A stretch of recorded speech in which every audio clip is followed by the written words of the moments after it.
When I work with chocolate, I feel like a passion just take over me. The connection I have with chocolate feels really ancient, like it goes back lifetimes. I love everything about chocolate. Making it, working with it, and especially the reaction I get from people when they try my chocolate. My name is Juliana Desmond and I am a chocolate artist. The first time I saw cacao was in Mexico.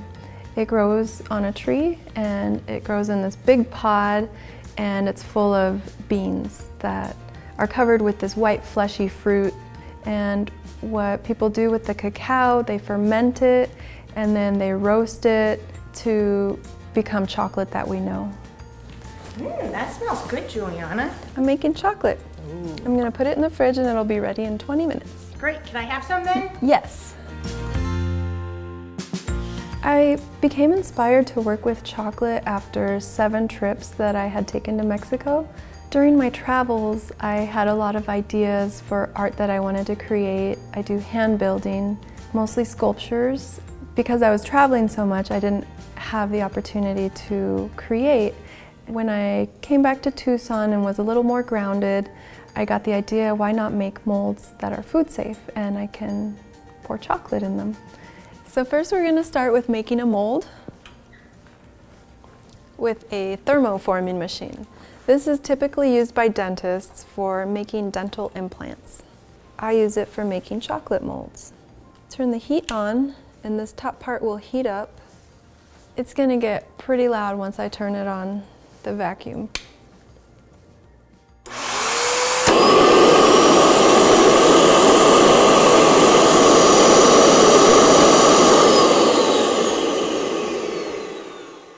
And that's a mold. Originally I was doing the chocolate art as a business and I realized that it wasn't bringing me as much joy.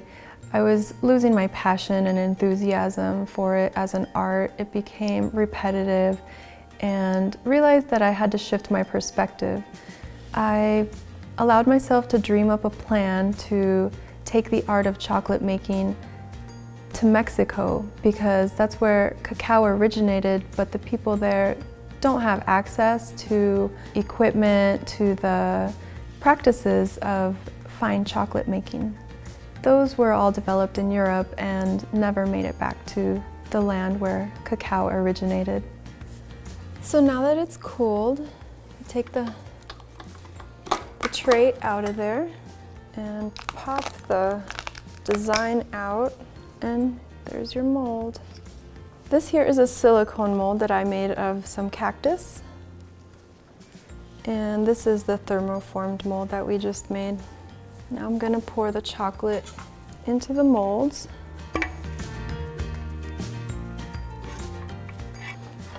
And now put it in the fridge. Besides learning techniques for chocolate making, I also learned about many unjust practices in the cacao industry.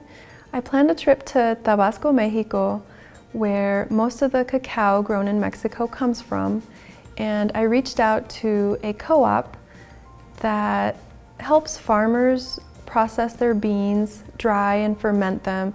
I took with me a thermoforming machine that I donated to them so they could create their own culturally inspired custom molds.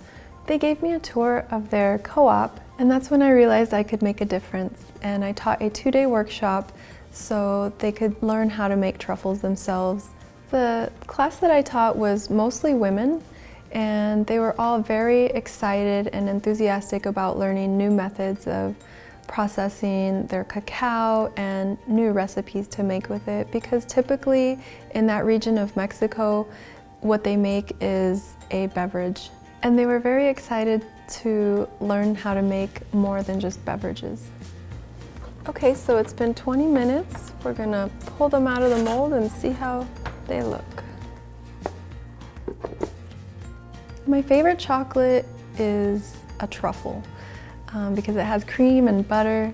As far as tempering and chocolate art goes, dark chocolate is the easiest to work with.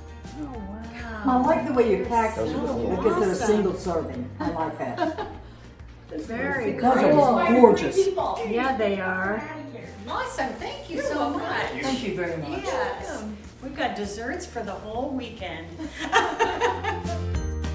Now I only make chocolate occasionally for friends and family, and I take orders on my website seasonally and for the holidays. Yep, that's one of my favorites. Me too. I keep in contact with the ladies, and they've told me that the melanger has revolutionized the way that they make chocolate. Seeing their reaction brought so much fulfillment, and I felt like it was my calling as an artist. It gave me a lot of satisfaction. My hope is to empower the women with work opportunities that preserve their culture and they can pass on to their future generations.